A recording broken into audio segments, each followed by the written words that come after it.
I mean, this is like sci-fi space opera stuff, you know?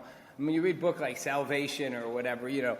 I mean, these, you know, futuristic scenarios of like, you know, where the Earth has shields and, you know, missiles can literally come out of space at a hypersonic speed and before you know it, they're there.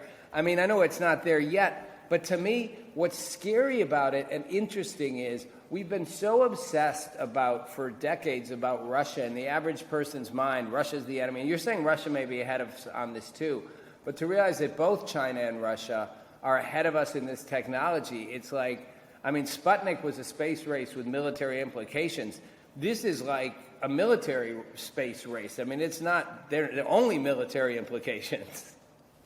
Well, it's interesting because you could arguably say the U.S. was not reluctant, but took more time to enter the space war or the space force warfare arena, in part because of an ethical or humanitarian thought that space was a sanctuary, that it wasn't intended to be militarized. Well, the next thing they knew, both Russia and China were rapidly militarizing space, so now the Pentagon has a U.S. Space Force, and there's massive...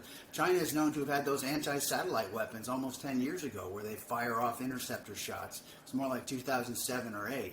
And then a big part of this as well is the U.S. is looking at ways to better weaponize space and to essentially combat.